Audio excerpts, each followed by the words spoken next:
So, with that said, I would like to introduce our first speaker, and I think you can join me in saying that anybody who's going to dig out 7 boxes of perennials and transport them across, 9 state lines or something like that, you know they love their garden.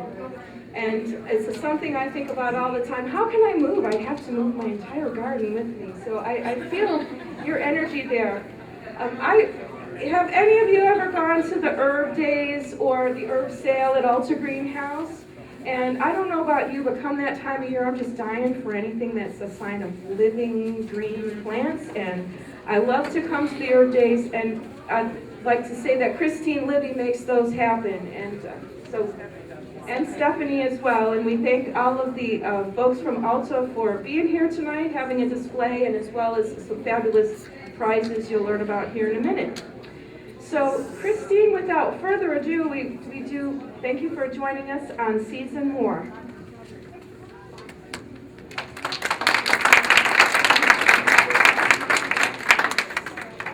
Okay, so we're going to talk about seeds. I guess all of you want to probably have started thinking about what seeds you're going to be growing and what you want to have for this summer in your gardens. So, go ahead and switch to the next one.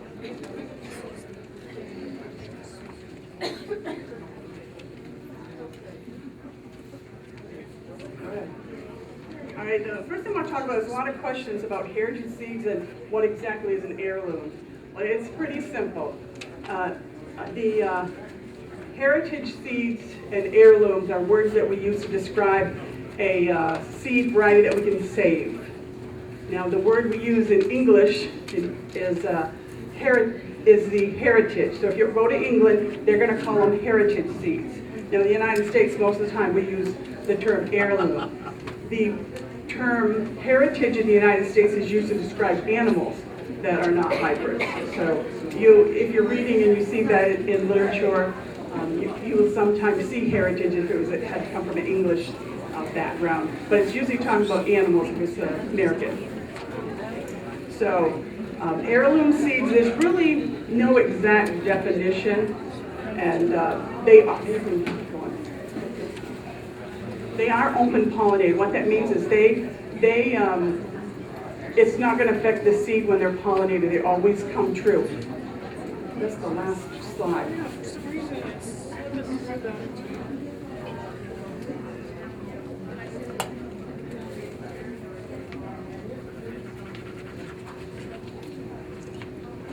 So when you save seeds from an heirloom or heritage variety, they're always going to come true. If you plant a tomato, that's your favorite tomato, you've been saving it for years, you can save those seeds. If you buy a package of seeds that's been hybridized, it's not going to always come true. It may revert back, or it may be sterile. It may not even germinate, depending on the type of plant it is. The hybrids are a cross between 2 different varieties. One that I like to talk about, and I was talking to someone earlier about peppermint seeds. You cannot grow peppermint from seed. It's a natural hybrid cross that happens in nature, but when spearmint crosses with watermint, you get peppermint. And peppermint is the one that has the most essential oils, so a lot of people like the peppermint because it's stronger, but you can't grow from seed. So if you see a package of peppermint seed, you probably wonder, well, why did she say that? Well, sometimes they will have peppermint flavored spearmint, but it's not a true peppermint. If you want a true peppermint, you have to get it from a cutting or from a plant. And we do grow those from cuttings at the greenhouse. So a cross is between 2 different plants. Then it gets kind of fuzzy as far as the definition, because different people have different opinions. Some say that the seed should have some history behind it. It should be something that's been around for 40 years. Some people want it to be even longer. So there should be some little story. So, the exact definition, there really isn't one. You'll find many different definitions to describe what heirloom heritage type seed is. Okay, go ahead. And all the seed packages will have it listed on them. It's really in now. A lot of people are looking for the heirloom varieties so they can save the seeds. So any seed packages will have it listed around the front. You will also, in the catalogs, they'll be listed. They may even have a separate section for heirloom type varieties of seeds. Now, the advantage of the heirloom, the big thing what we're interested in is being able to save those seeds so we can grow tomatoes from year to year and save our own seeds and save some money.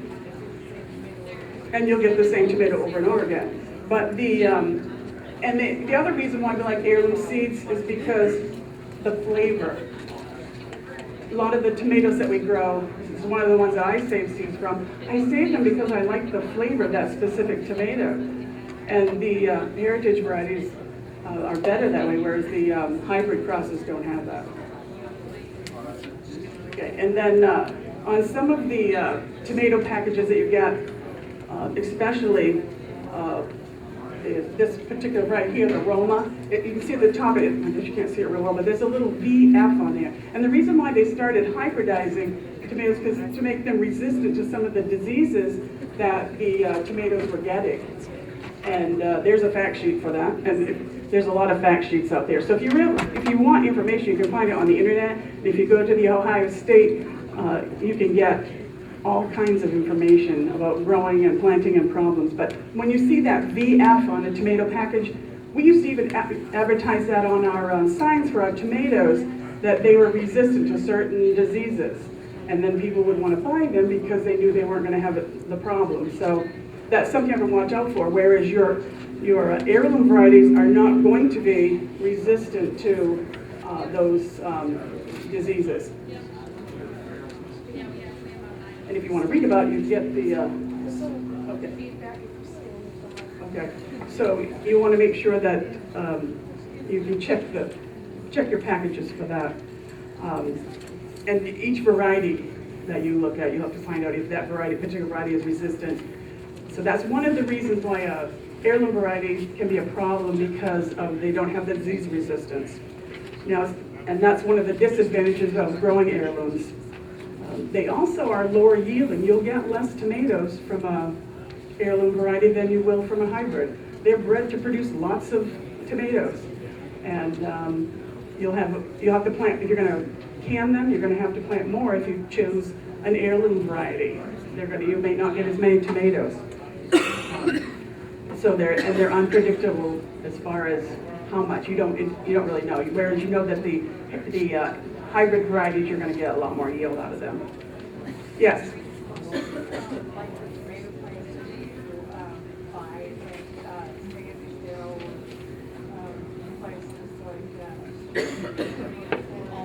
Alta.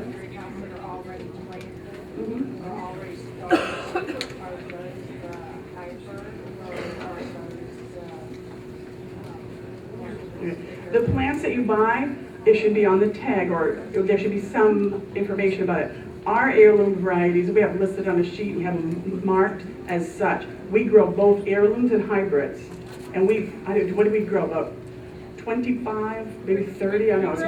We probably grow about 35 different kinds of tomato. And out of that, probably just over a third of them are going to be heirloom tomatoes. So, and most of them we have listed if we know we can find the information. But I would assume if you can't find information that it was an heirloom, I would assume that it was a hybrid. So, yeah. Well, it's something new. More and more people are getting into this. It was just a few years ago, people started, well, I guess it's been quite a few years now. They wanted to start saving their own seeds. It's become a big thing. So it's become more and more important to people what kind of seeds, whether they're getting hybrids or heirlooms. And for those people who want to be seed savers, then you're going to want to go to the heirlooms, because you're not going to get a true tomato or a true pepper if you're using an heirloom tomato. A hybrid tomato. You cannot predict what you're going to actually get in the seed that's produced by that plant. Okay, so some of the advantages of having a You're not going to know. Some of the advantage of having a hybrid tomato, like I said, you're going to have more produce. Because they're going to look a little more like the store variety. They may not be quite as flavorful. They will be more flavorful than what you're buying in the store because they're going to be fresh. And there's not as much risk. When you plant a hybrid, there could be diseases that could attack them. Right. The nutrition of the vegetable. It's not going to be affected by whether it's Heirloom, well, I disagree with that, but I do think that does affect the nutrition too, because some of the older vegetables, they have more nutrition in them than some of the newer hybrids, and they have better flavor, yeah. Now, I also read that the hybrids require more water, so they're going to take more gardening, so to speak. They're not going to be able to, especially if you get varieties that are successful for local people, then they're going to be easier to grow. But the hybrids are going to require more water, and the seeds are going to revert back to an inferior plant. So now that you've got your seeds picked out, when are you going to start them? So the seed packets on the back of them give you a lot of information, and it will tell you how many days it should take to germinate. And so you want to take that into consideration. Generally, the general rule for most plants that you're starting in your home without any special equipment would be 6 to 8 weeks prior to planting outside. You know, if you have grow lights and you've got a little greenhouse or cold frame, then you're going to be able to bump it up a little bit. But generally 6 to 8 weeks if you're starting on the windowsill. Tomatoes will get kind of long and leggy, but you can bury those deeper. You don't want the plants to get too long and stringy in the house. Before you plant them out, they're going to be weaker. So you want to start them in just enough time so they're ready to plant out. So 6 to 8 weeks is the basic general timing you want to plant them. Right now at the greenhouse, we have already done our peppers. They take a little bit longer. And we have a greenhouse, so we're going to be able to keep them healthy and stronger than you will in the home. We're going to have light. We have light from morning to night in the greenhouse. If you've got a west-facing window, you're only going to have light in the afternoon. If you have an east-facing window, you get light in the morning. So unless you have a greenhouse window, even the south side of the house, you're still not going to have light all day like we do in the greenhouse. So we have a big advantage there. And I've tried using the windowsill to do seeds at home. And someone had given me the idea of using a piece of cardboard and cover it with foil, because the plants would grow towards the window. And by using some foil or reflective material, I could put it behind them and kind of reflect the sun back on. I thought it helped a little bit. Yes? If your window has a screen that can be removed, you should remove the screen because that goes on. Oh yeah, exactly. She's saying if your window has a screen, remove the screen. I would slide them up, the screens will go up. Yep. All right, then, when do you plant? We've already started getting this question at the greenhouse. I took a phone call today. A lady wanted to plant something. And I was like, it's a little early. And people have been in asking, they're already starting. As soon as the snow melted warmed up, we got people who want to plant. I had people call me for tomatoes last Saturday. Already. She says the people are calling for tomatoes. Yeah, once the sun comes out, they think they can plant. Now, in Ohio, the average last frost date is May 15th. And this freeze date, they say the first freeze date, May 30th. And so the average is the 15th. A lot of people go by that. They come and they get their plants the 15th. They're going to plant them. But if the ground is cold and the air temperature is cool, some things won't even grow. I had a guy come in last year, planted a whole bunch of basil at the beginning of May. It's way too cold. Even if you can plant it, it doesn't freeze to death. It's not really going to grow. It's too cold. So unless you have some way to protect them. I had somebody come in yesterday and want sweet potato slips. That was today. That was today, yep. Anyway, but it's Way too cold. I mean, we could have snow next week or 2 weeks from now or 3 weeks from now. Yeah. And here they are wanting to put stuff like that in the ground. It's way too early. So I know you're eager, but you have to restrain yourself a little bit. So pay attention when you're buying your plants even. Buying seeds in catalogs. There's a lot of seed catalogs out there. I went on the internet and typed in seed catalogs, and I got a whole bunch of seed catalogs. I set them over there on the table. I'm going to look through them. And look to see what the days to maturity is. You want to have red peppers. You want to have a pepper that's going to get red before the next frost comes. So find one that's going to mature in time enough for you to eat it before it gets frozen to death. So check the days to maturity. If you're planting late, be real careful about that. Some things you can get by with, but make sure that the days to maturity are sufficient for what you have in mind. And then to check to see if you've been saving seeds for a while, you have some, you're wondering, I wonder if these seeds are any good. A little test you can do is put some seeds on a wet paper towel, put it in a plastic baggie, and set it in a, warm place, and give it 3 to 5 days, and check it and see how many seeds have germinated. That will give you an idea of the viability of your seeds. So, you can sow seeds in just about any kind of container that you have, as long as it has drainage. The most important thing when you're planting is drainage.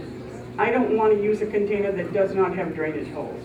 You're going to either get it too wet and they're going to rot and they're going to have diseases, or you're going to have issues. So here I found this picture of somebody used egg carton. For certain things you can start your seeds in that. You can use, I read somebody used the milk carton, cut the milk carton down, poke holes in the bottom. Anything that you can start in that you can get the seed mixture in, get it wet, and sow seeds in, because they're not going to be in there for a whole long time because you're going to have to transplant them. So I like also the peat pots. Now, those you want to fill to the top with soil because you don't want there to be a dry edge when you plant them. Make sure you can plant them deep enough. But the peat pots are neat for things like if you're going to direct sow some you're going to directly sow them into pots. Peat pots are good for cucumbers and squash and zucchini and those kinds of things because you can plant those peat pots right in the ground. But you're right, they don't want to be handled a lot. You don't really want to transplant those. We direct sow them into the containers that you're buying from at the greenhouse. The cucumbers and all the squash, all those varieties you plant directly into those little pots. Somebody stands there and counts 1, 2, 3, 4, whatever they're putting for seeds in those, and they're all planted by hand. And you don't want to disturb the roots very much. Those are not transplanted. So the peat pots are great because you don't have to do anything, but just break off the rim so it won't dry out and you can plant the plant deep enough. Zinnias. I've grown zinnias from seed at home before, and they don't like to have the roots disturbed either. So they're something that would be good to individually plant. You can use tweezers, sprinkle them and pull out like a few seeds so you have one healthy one left. People do that with cucumbers. If they plant more, if they plant extra seeds, you can pull some of them out. So you want to make sure you get your seed starting material moist. And then most seeds, flower seeds generally need to be covered. With the perennials, I cover most of the perennial seeds. There's a few exceptions like hollyhocks, and I think I have that on here somewhere. Here too, actually. I have a list. I keep track of all the ones I don't cover. But there's several of them that I don't cover. Now, as far as herb seeds go, I cover most of those seeds. There's very few of those that I don't cover. Well, with the seed starting mixture that you're using, you don't want to do anything heavy. You don't want to use regular soil. You start your seeds in a lightweight seed mixture, and then you cover them with that. On these, I used some vermiculite. I did some, I think those are some exotic stuff that we had. I was excited. I went today and some of them are germinating. There was some kind of a peacock flower that's germinating. So, the papayas, there were quite a few of those. So you're going to get your seeding material moist. Make sure you cover the seeds, and then, well, how much do we cover them? Well, that information you'll find on the back of the seed package also. It'll tell you the planting depth, and seeds come in all different sizes. I think there's a giant seed that's like something coconut. There's a giant coconut seed. And then there's like little teeny tiny like begonia seeds that are like dust. So each of those seeds would have to be buried at a different level. Generally, it's 2 to 3 times the size of the seed. So if it's a really fine seed, you barely have to cover them. And you also want to check for light. What's the light requirement? Some of these exotic seeds, I need to make sure I have them covered really good because they need to germinate dark. And if that doesn't work, I have to put them into a dark spot. And then others, I don't even cover the seeds because they want light. If I cover them, it's very lightly. And some of you just tap them into the soil to make sure they have good contact with the soil. These were some daylily seedlings that we started a while back. They really started sprouting. Those are Kit Walters, his seeds. We started them at the greenhouse. He's hybridized these daylilies. And we started the seeds, and I've been taking care of them, so I feel like I have a part in that. At first they were germinating kind of slowly, but now they've really started popping up. I mean, with the more sunshine and the good weather, and they really started going. So, yeah, this is just, I direct sowed some chives, and those we direct sow right into the containers that we're going to sell them with. sell them from. Makes it easier, quicker. Just instead of having to transplant, because those little, some of those things, we used to have a little lady that worked with us, she's 82, she retired last winter, I really miss her. But I always say, oh, I saved these seeds for you to transplant. She goes, they're like dog hairs. I'm like, oh, now I gotta plant those dog hairs. But some of them, those seeds are so tiny, especially with all the perennials that we do. It's like, the worst ones are portulaca. Those are the ones, oh, they're wonderful flowers, but transplanting them, I think I would direct sow them, because sometimes they reseed outside if you let them go. But those are the worst things to transplant, like dog hairs. And here are the peppers that we started. I don't know, it's been a couple weeks now we started the peppers. They've grown since I took this picture. Peppers take longer. He started the tomatoes for the big pots that we do, the big patio-sized pots. Those have been started because those we plant, they want those to get big. And I think some of those will go 4-inch, but he has not started the tomatoes for the flats yet. That's probably next week. All right, planting depth. Now, when you transplant your little seedlings, you plant your seed, they sprouted, they germinated, and the first thing you see is these two little round leaves, and those are the seed leaves, and that's where the plant is going to get its nutrients from. And then you wait until they get their first set of true leaves. And then when you go to plant them, those seed leaves cannot be buried under the ground. You can see the picture there. You want to make sure that the roots are planted, but then the seed leaves stay above. The cotyledons is what they're called. Stay above the ground.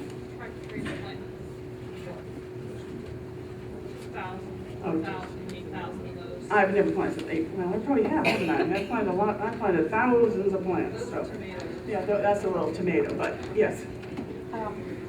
We had a greenhouse some time ago, and we've got some information from Growing for Market magazine publication from professional growers, and they had some studies that peppers did, you plant tomatoes really deep, and the information we got from them was that peppers can be planted really deep also. Really? Yeah, and that's what we've done. We have really good results. Well, they're in the same family, so I often wondered about that, if peppers could be planted deeper, that up to the seed leaf. That incorrect picture is about how we did the peppers, and they had pictures in this article. But by the that- time you transplant them, the seed leaf is probably, because the Those seed are leaves gone. fall off. Right. Yeah. These small outside leaves here, they fall off after Yeah, that's where the seed gets the most of seedling is its established. nutrition from. So when your seedlings are little, you don't need to fertilize them until they get growing and you transplant them, because they're the nutrients in that little seed leaf. Now, peppers and tomatoes are in the same family, and one thing about tomatoes, and if you've ever grown them before and you've had one break, or it's fallen over and it'll root to the ground, the skin on a tomato plant seedling will grow roots from anywhere. The seeds, the roots will grow right out of the skin. No matter how deep you plant it, it'll still grow roots out of the tissue from around the stem. So aside from peppers, tomatoes are the only ones that, and I've heard you can do broccoli too. I think you plant those a little bit deeper. But there are some of those plants, you don't want to start them too early because you're going to get these leggy plants. You want to be careful about the planting depth. A lot of the flowers that you grow from seed, you can't put them down in the ground like this. Maybe peppers, she's saying, and that's something new. And I think broccoli, you let those go down a ways. But the tomato, if your tomato's long and stringy, you've grown in a house, sometimes they get kind of leggy. You can plant them up to the bottom leaves. And see, the seed leaves have fallen off, so you can plant them up beyond where their seed leaf was once you're moving them into the ground. And they will grow roots all along that stem. And I've dug trenches and laid them down in a trench even and had them so they come up straight because they were so like a snake. They look like a snake. Soil.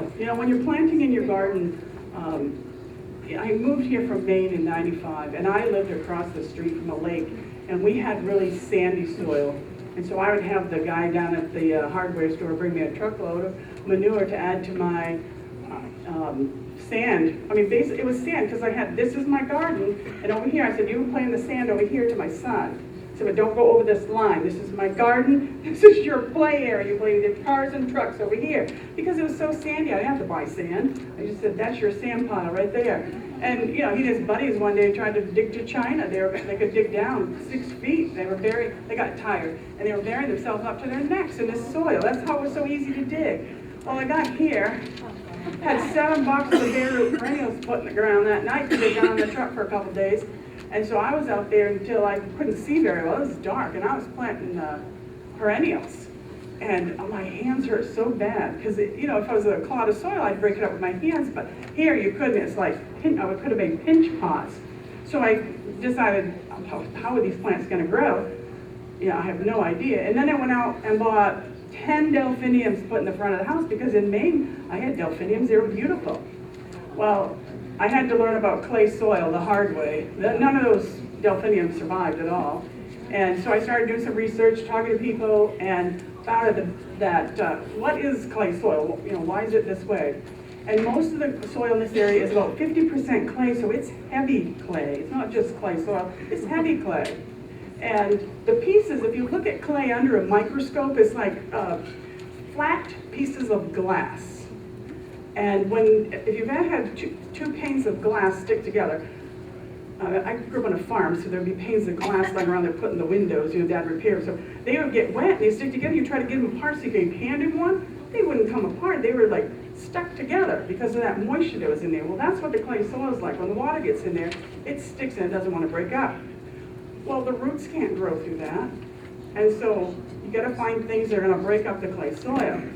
Now, I used some gypsum because it's supposed to be a clay soil condition. It's a white, gritty, fine powder material, has calcium to the soil. We add it to our potting soil, and that does help, but it takes, quite an area when you're doing lots of perennials. And then I learned about pine bark mulch. Pine bark mulch is what we use. I use that all the time now. I put in a garden. I have my husband, if he's going to rototill up a new garden, we rototill the garden. We put in pine bark mulch. I might add some cow manure and compost or some organic material, dead rotted leaves, and mix that in. And then I would mulch on top of it because it would be muddy. When you get down to your hands and knees, you'd be covered with mud. So by mulching, after I had put the mulch in the ground, I'd mulch over the top of the same stuff. That way if I mixed it in the soil, it wasn't going to hurt. And so planting perennials, that worked really good. The other thing that's really good is the leaf molds. If you can get leaf mold, and the city comes around, they used to come and suck up all the leaves around the city and take that and compost it. That stuff is like black gold. People who are throwing their leaves away, I'm thinking, I was driving around the neighborhood, I wish I could have those. Yeah. They probably like it, everyone picked them up, right? Yeah, they put them in my garden, but leaves are very valuable. Even at Kingwood, I've seen the Glen Grove, they had big carts full of the dead rotted leaves and putting them around the tip of the perennials. And somewhere I was reading that if you have so many leaves or compost on top of your soil, you're adding a lot of nutrients, and you don't even have to fertilize if you're doing perennials that way. That's going to add a lot of nutrients by top dressing with those rotted leaves too. So before you plant your plants, make sure you do something to that clay. A lot of people come in and tell me, well, we want to put in a garden. I said, well, how's your soil? And they'll say, well, we brought in about 4 inches of topsoil. I said, well, what's under the topsoil? Oh, we can't dig. I'm like, so I have a 4-inch pot. You're going to put a 4-inch plant pot in the 4 inches of soil. Where are the roots going to grow? They're not going to be able to grow down. If you want good, healthy plants, you need at least 18 inches of root depth so those plants can grow. So, digging and getting annuals will even get by with a little bit less. I'm coming from perennials, but perennials want 18 inches. And if you want nice, full-grown, big, 2-foot tall hostas that can grow 1 to 2 feet, if you have good soil, they'll grow 2 feet. If you have poor soil, they'll grow 1 foot tall. So really, soil is a big thing when you're growing plants. That's where they derive all their nutrients from. So there's a handout on that table that talks about improving your soil and some of the things that I've done. It talks about the clay, so be sure to stop by that table and pick up one of those handouts. It says improving the soil. And it's something that I tell all of our customers. And there are some plants, if I deem that the person probably isn't going to do anything, I know which plants to sell them that are going to do well in their soil. So if you have some soil that's tough, let me know. I can help. I can find plants that are clay busters that will grow in that soil and will be healthy. And here's just a nice picture of vegetable garden that, and annuals growing together. They probably do something to the soil. So now we're going to talk about, we've grown our heirloom seeds, we're getting vegetables or flowers from them. Now we want to save some seeds. So where do we find the seeds? And I started from the basics. So did you know a lot of these are the ovaries, and the seeds are going to be found in the ovaries. So there's a handout over there on seed life, how long different seeds will last. For example, delphinium seeds last 1 year. I plant them, I can't save them. If I get 500 seeds, I have to plant 500 seeds or throw them away. They're not going to be viable after a year. Now other seeds I can keep them from year to year and they'll grow. I don't have any problem. And then some of them 3 or 4 years, but many of them you need to know, how long are they viable? How long can I save them? And if they're saved properly, they're going to last longer. And that moisture is the enemy of seeds. Because once you've given the seed moisture, it may start to germinate, and then if it dries out, then it's killed it. It's even when you're germinating your seeds, you need to make sure they stay moist. I do cilantro at home, and I will cover the pot with plastic wrap until they germinate. Then I immediately take the cilantro off. So I'm watching them because I want cilantro. And I take the plastic wrap off and make sure I don't give the seeds too much water and not enough. But you need to keep the seeds moist. If you let them dry out and bake, if they started to germinate, it's gonna kill them. They're not gonna continue to grow. And here's some basic plant. The ovary. Yeah, where are the seeds located? The seeds are going to be in the ovary, and they're usually either in the flower or behind the flower. And then there's inferior, superior, and then the half inferior. And there wasn't a lot of information about the half inferior. Most of them were classified one or the other. But you can see the ovary is going to be produced in the flower or behind the flower. And here's an example. On an Asiatic lily, the seed's going to be above the flower leaves. On the fuchsia, the ovary is that little green, black, dark colored dot there at the back of the flower. And that's where the seeds are going to be. And when the flowers fall up, that ovary, where the seeds are going to grow, is going to get larger. But it's not time to pick them. So you need to know when your seeds are going to be ready. And I was talking to somebody today about copying nature. They were doing something that, like putting ice cubes on an orchid, and I said, well, they're grown in Vietnam, they don't get ice on them. So when I don't really know, I try to go with how is it done in nature? So I want the seed to ripen as much as it can on the plant, depending on the variety, until it's almost ready to disperse on its own. Then I want to go and catch them. So you have to keep your eyes on them if you're going to save flower seeds. And on the top one's an impatient. Now it's still green, but in the patient, you touch it, then that thing's going to pop and fly everywhere. So you've got to get it before it pops, otherwise you're not going to get any seeds.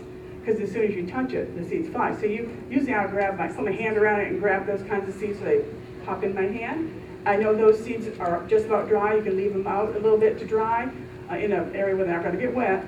And then you want to store them properly. And zinnia is the same thing. You want to wait until the flowers start to dry. Usually when they start falling apart is when they're definitely ready. The cabbage family is really interesting because they have that little septum in the center, and on each side there'll be seeds. And you can tell they're in that family because of that little septum. Money plant, the little round disc, you have to kind of break them open to get the seeds out, and there'll be seeds on each side of that disc. Same with the cabbage, the broccoli, when they produce seeds, they have that little disc between where the seeds are, and there'll be seeds on each side of it. This is the one that I saved. These seeds have to be fresh. I used to be able to buy the seeds, then they were no longer available, so I thought, well, I'm going to save my own seeds. I do that with some of the plants we grow at the greenhouse. I save the seeds so I can grow them. This is a blackberry lily, and you wait until they look like a blackberry. You can see the progression of the orange flower, the seed pods, and then they're starting to pop. And then once they're open and black like that, then they're ready.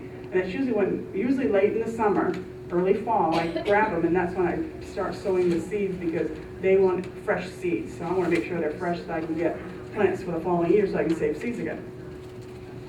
Marigolds, they're really easy to grow. I don't know if all of you did marigolds on the windowsill when you're in like 3rd grade or something. We all did that for Mother's Day. Put a little seed in a cup, set on the windowsill, and you can get them to bloom. They're one of the easiest seeds to grow. If young women come in with their children, I always recommend if they're going to try some seeds, marigold's about the easiest of all the seeds that I know to grow. So there would be some place to start to learn because they're really easy. And then to save tomato seeds, now the way I've done it in the past is I save a variety called tomato berries. They're the size of a cultivated blueberry, and we carry those to the greenhouse because I save the seeds. They are an heirloom variety, and they've come true for the last, well, I think it's 20 years I've been growing them.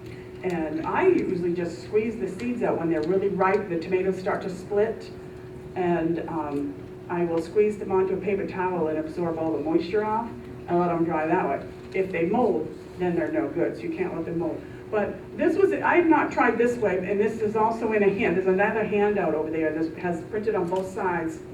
And you can cut the tomato in half and take the seeds out. Now, some tomatoes have more seeds than others. So I have this one tomato I like. It's mostly really fleshy. There's a lot of meat to it, and it has very few seeds. So whenever I eat it, I'm picking the seeds out so I can save them. And someone gave it to me that moved up here from Kentucky, and the flavor is wonderful, and it's so meaty that it's one that I want to save so I can make sure I have tomatoes.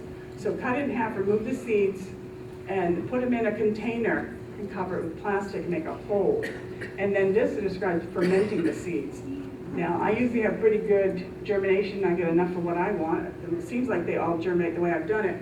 But this says by fermenting them, you're going to have a better success, because it's a way to make sure the seeds are ripe. Because tomato seeds have to be ripe to save them. And so they're kind of going to ripen as they ferment sitting in that goo. So it helps break down that skin. Yeah, it's going to, the skin coat on them, if they have a harder skin coat, seed coat. And then put them in that little container. Yes, you have a question? I scrape my seeds out of the white cloth. Yep. Later, hot sun to dry. Yep. And then I fold it up and put it in an envelope and mark it and freeze it until the next year. Ah, well, and that works. Yeah. Yes, yeah, I know. What's that? Oh, she was just telling me that she takes her seeds and spreads them on a white cloth and puts them to dry, and then puts them in the freezer, and that works for her. Yeah. I mean, I've just taken ripe. I made sure they were really ripe, and would take the seeds out and put them on paper towel and dry them. And I haven't had any trouble with that either. But if you're depending on your tomatoes and you want to make sure you have them, then you can, after you strain them, and that's going to get rid of all that goo and stuff, and they're going to be clean. See, my seeds are stuck to the paper towel. I have to peel them off. So this is going to avoid having to peel them off the paper towel. And in fact, I got to the point where I don't even peel them off. I separate the paper towel down to really thin, lay it in seed starter, cover it with soil, and it seems to work. So, but you can dry them. That way you can dry them on the wax paper. You can plant individual seeds, so you don't have to, or you can, shake them out of the package, or take your fingers and, take little pinches and put them in. And then the storage of seeds is very important. They need to be someplace where it's dry and cool. If moisture gets in, then you're going to have issues with them starting to germinate and then not being able to have them dry, and then they lose their viability. Does anybody have any questions? Yes? What are some of the seed companies that Alta uses? Okay, we have big commercial growers as Grimes Seed Company. I don't know if they sell retail or not, but Grimes is a big company. We get all kinds of seeds. They do vegetables, they do perennials, annuals, herbs, and I buy most of them from those. And then Ivy Garth is another seed company but when you buy from them, it's usually you're buying, I can buy Triumph packages, which are small, or 250 or 1,000, depending on what I'm looking for. But Kitazawa or something like that is an Oriental seed company. We sell a lot of Oriental vegetables, so that one's out in California. We have had a lady that likes the bitter melon. I don't know if you've ever heard of that. It's really popular.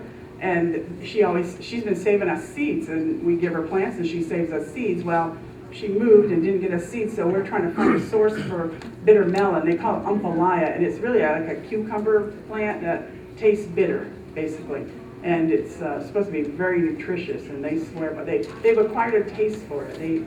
Everybody buys that. It's, you know, so that's one that's very popular.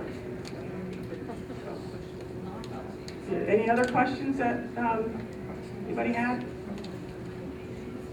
How do you store your seeds then? How do you store them? Oh, I have them in like a Rubbermaid container at work, and we put them in a cooler. Okay. It's where we keep our flowers, like carnations and that, for the flower shop. So I put them in a sealed container, and that way they stay dry, and then they're cool in there. Yeah. Yes. And my seeds last a pretty good long time too. Yes. You get those shoebox size. Yep, that's what I got. plastic boxes. Yep. And then when you're buying shoes or anything that has a little thing of silica gel in it, no, it says do not eat. I put those in with my seeds. I never eat that. Yeah. Put them in with your seeds, it helps them. Now, I did bring some seed catalogs. Vessie's is from Northern Gardeners. It's located in Maine. We always used those when I was a kid. And Gurney's was one that we used when I was a kid. I also, one of the ones I really like is Pine Tree Garden Seeds. They specialize in small amounts, so you don't have to buy 500 or 250. You can just get like a half a dozen seeds from them. So they specialize in getting small quantities. So a lot of times you don't need 10 of something or 250. You want just a few, and that's their specialty. That seed catalog is over there. You can find them on the internet. You can check out the catalogs I brought. I found a couple other ones that sent me catalogs. You can check those out. They all have websites. If you just type in seeds or seed catalogs or, something like that, there'll be more than you could possibly. Johnny's is one we use also. Been around for years. If we can't find a seed at the greenhouse, I had a gentleman come in looking for some salvia that I didn't grow.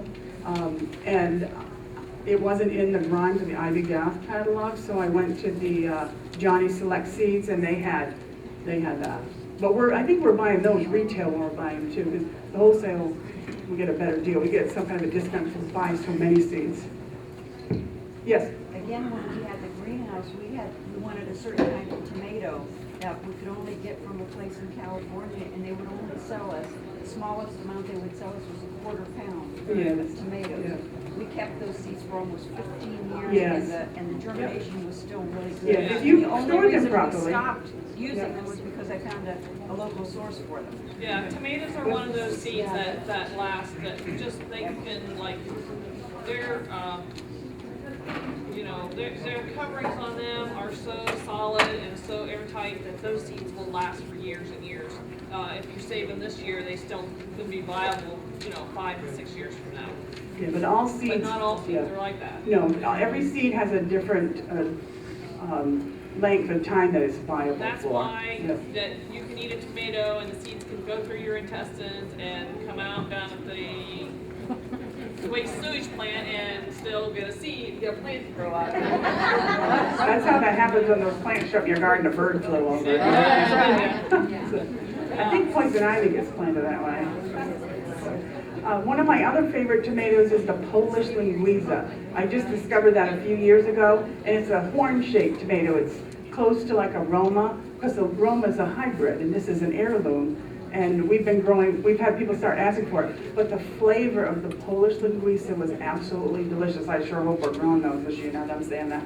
But I made sauce with them too. They're very meaty, have very few seeds, and the flavor is delicious. But I don't get as many tomatoes now that I'm growing the heirloom varieties. It's like I need more plants to get a lot of tomatoes. Polish linguiça. Yeah, linguiça. That's They're a the very word. meaty type of sauce tomato. If you're doing your own tomato sauce, they're great. My other favorite was that little berry tomato. We sell those too. They are the size of a cultivated blueberry. I kid you not. They're little teeny tiny tomatoes. They look like they're round and red, and they're super sweet. I've never had anything as sweet as these. It's a tomato berry. Tomato berry. It's the size of a cultivated blueberry, little tiny. And they're indeterminate, so they just grow and set fruit and grow and set fruit and grow and set fruit. And it's a vine. Yeah, and while we're talking about that, when you're looking at the back of the seed package and it says determinate or indeterminate. Okay, indeterminate and determinate, the two terms. One, determinate means they've determined that this plant will reach 2 foot tall and stop growing. Indeterminate means it could grow 4 foot or 6 foot or who knows, and you would just have to keep staking them. So if you're doing tomatoes, for instance, they are going to keep growing, you're going to have to keep staking them up and up and up and sometimes up. And you can actually get tomatoes to grow well over your head if you stake them well enough. So those are indeterminate plants. So determinate means if you've got a limited amount of space, you're going to want a plant that's determinate, because you don't want to have to keep staking and higher and higher. Otherwise, you're going to have them falling over all the time. One other thing, internet. Lots of people go on the internet and they'll buy seeds from Amazon or someplace like that. They'll find some seed that they thought they wanted, and that's where they're buying it from. You cannot trust your source. That is extremely difficult to get a true seed from someplace like that. You don't know what you're getting. Bootchaloka, peppers is a big one. Pepper plants, everybody wants the hottest pepper plant they can find. And so they go on the internet and they'll look and they'll find them on Amazon or someplace like that. And they'll buy them and they come and they turn out that they're cayenne peppers or something else. That happened to you? They probably Yeah. they probably saved the seeds and they reverted back, because those have got to be hybrids. They're not heirloom varieties. They've Some got of to be yeah, hybrids. some of them. So you don't want to, I would not stray into that. If you're gonna buy seeds from someplace, find a reliable source, and that's not gonna be it. I recommend Seed Savers Exchange. Yeah, Seed Saver Exchange has a catalog you can get, and yeah, they're a good source, but they check their tomato or their pepper or whatever it is before they list it. Last year I went on Amazon and bought Trinidad chilies and I got cayenne peppers.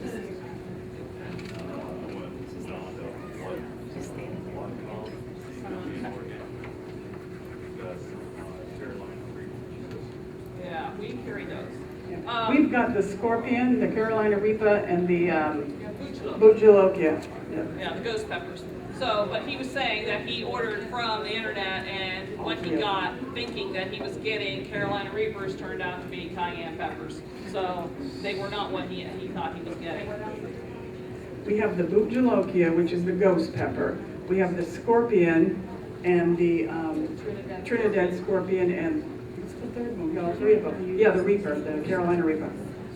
Looking for the hot pepper that, you know, nobody can eat, that we got. The plants. We have the We carry plants. 37 varieties of pepper plants, and probably just over half of them are hot peppers. Yeah, all of our peppers are already started. We do carry seeds also, and I'm not sure what they have available yet, but there are seeds out there. I did see some herb seeds that are, you know, people are looking for things to start seeds in. We have all that stuff to start. We have the seed starter. Any other questions? Yes? King Arthur peppers. No, I don't recognize that one. And we have quite a list. We've probably got about, yeah, no. What is it? It used to be fat and sassy, but now it's Fat and sassy. Yep, haven't seen that one. Haven't anybody asked for it. At least not, you know, good. cantaloupe. By the time you take shipping in hand, you buy just that, you got I haven't seen it in the wholesale catalogs either when I look through the pepper varieties. Is there anybody, you guys, have you ever been down to the greenhouse? How many people here have been to the greenhouse? Okay, you know, we have a huge selection of vegetables and in the spring, so. Now, the greenhouse has been where it's at since 1927, and we've only been owned by 4 families. So, you know, we just continue to try and, you know, make it better every year. We've done some improvements in the last few years, so if you haven't been down in a long time, we now have concrete on the floor. Which is not the way it was when we first started there. Oh, yes. Yes, the herb, our herb days. every year. This will be our 13th year doing it. It is in April every year. This year is April 18th. It's a Saturday. We start at 10:30 in the morning and go till 3:30 in the afternoon. It is speakers, vendors. We have lots of samples. The herb fair, our herb days, called Herb Days. It's open, it's free to the public. You can come in, find a seat. What do we have this year? We have a couple of chefs cooking this year.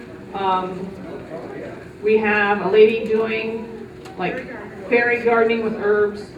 We have The great outdoors. great outdoors, herbs in the great out. It's actually essential oils, using herbal essential oils for things like bites and scratches and rashes. Are you gonna show us how to get the oils, or just which ones will do what? They're already made. Though we've done that program before. Okay. So Do we have to sign up for Earth Days? no, you don't need to sign up for it. Just show up. You don't have to stay all day. You can come in for the morning part and leave in the afternoon. At 10:30 on April 18th. At the greenhouse. April 18th at the greenhouse. I'm doing a program on lore and superstition, myths of herbs. We got 5 or 6 speakers, so it's like kind of hard to keep up. So. Well, I'd like to thank Christine and also Stephanie for joining us tonight. And thank you for preparing such a wonderful display. If you would stick around. As I said